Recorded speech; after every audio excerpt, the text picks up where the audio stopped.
তো প্রতিদিনের মতো আজও নিয়ে চলে এসেছি একটি নতুন ভিডিও। তো ইঁদুর প্রাণীটি যেখানেই খাবার পায় সেখানেই কিন্তু ঘোরাফেরা করতে থাকে।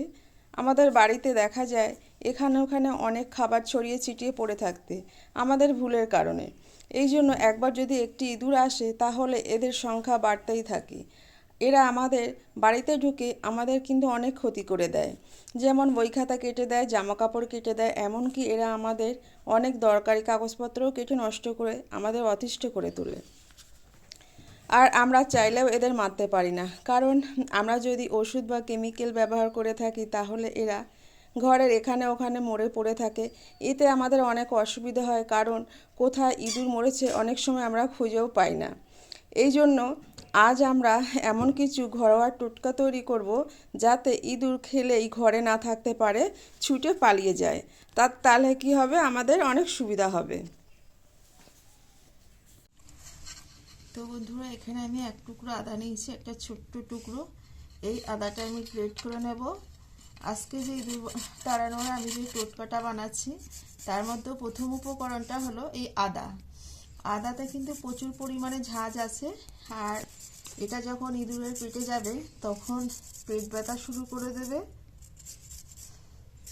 আদাটা কিন্তু শুধু আদা নিলেই হবে না, এর সঙ্গে আমি আরও অনেক উপকরণ দেব, যেগুলো খেলে ইঁদুররা ছটফট করতে থাকবে আর ঘরে দাঁড়াবে না। ওরা তখন ঘর থেকে পালিয়ে বেরিয়ে যাবে অন্য কোথাও। তো আমরা অনেক সময় বাজার থেকে অনেক কেমিক্যাল কিনে থাকি, সেগুলো দিলে কি হয়, ঘরে ইঁদুর খেয়ে মরে থাকি কোথায় আমরা খুঁজেই পাই না। যার জন্য আমাদের যদি ঘরে থাকা সামান্য কিছু উপকরণ দিয়ে ছোট ছোট টোটকা বানাই তাহলে ইঁদুর খেয়ে আর কোথায় ঘরে থাকবে না, পালিয়ে যাবে বাইরে।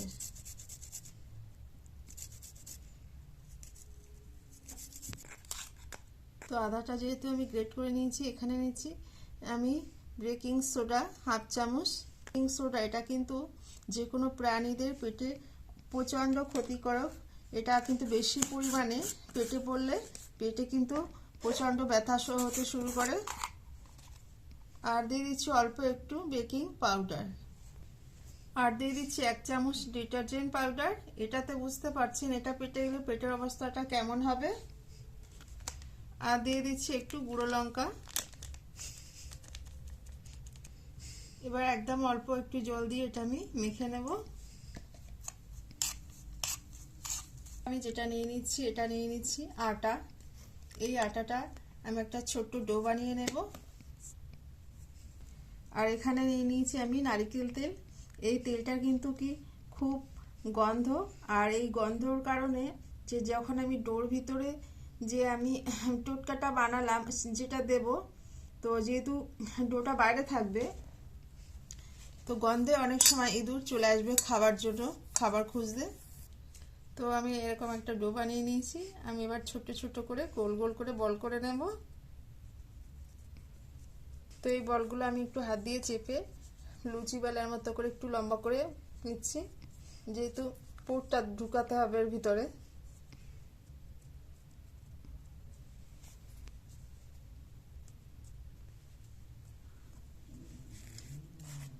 তো এবার আমি অল্প অল্প করে দিয়ে দেব, দিয়ে এভাবে মুখটা বন্ধ করে দেব সুন্দর করে, দিয়ে আবারও একটু গোল করে দেব, যেন ইঁদুর বুঝতেই পারে না এর ভিতর কিছু দেওয়া আছে, খেয়ে নিলেই বুঝতে পারবে। তো আমি আবারও একটা দিয়ে দিচ্ছি। খুব সাবধানে মুখটা আস্তে আস্তে এইভাবে বন্ধ করে দিতে হবে, দিয়ে মুখটা এইভাবে চেপে দিলাম, তাহলে আর একটু বেরিয়ে আসবে না। তো আমি এইভাবে সবগুলো আগে দিয়ে নেব। নিয়েছি আবারও 1-2 ফোঁটা করে নারকেল তেল দেব। যেটা দেব নারকেল তেলের সঙ্গে আমি একটু উপর দিয়ে সুজি দিয়ে দিচ্ছি। সুজি দিলে ওরা খাবারটা খুব পছন্দ করবে, যেহেতু তেল দেওয়া আছে তেলের গন্ধটা তো পাবে, সঙ্গে যখন সুজি গালে পড়বে তখন আরও টেস্টি লাগবে ওদের মুখে। তো দেখুন কত সুন্দর লাগছে। তো এগুলো কোন কোন জায়গায় দিলে ভালো হয়, যেমন আমরা গ্যাসের নিচে দেব একটা, আবার অনেক সময় আমাদের বই খাতার টেবিলের নিচে ইঁদুর বই খাতা কাটে সেখানে দেব। জানালার নিচে দিয়ে দেবো, দরজার নিচে দিয়ে দেবো, যেখান দিয়ে ইঁদুর যাতায়াত করে বেশি সেখানেই দিয়ে দেবো। তো আমি এটা রেডি করে নিয়েছি, এবার দিয়ে দেবো। তো আমার ইঁদুর তাড়ানোর এই টিপসটা আপনাদের কেমন লেগেছে অবশ্যই কমেন্ট করে জানাবেন। ভালো লাগলে একটি লাইক দিয়ে দেবেন।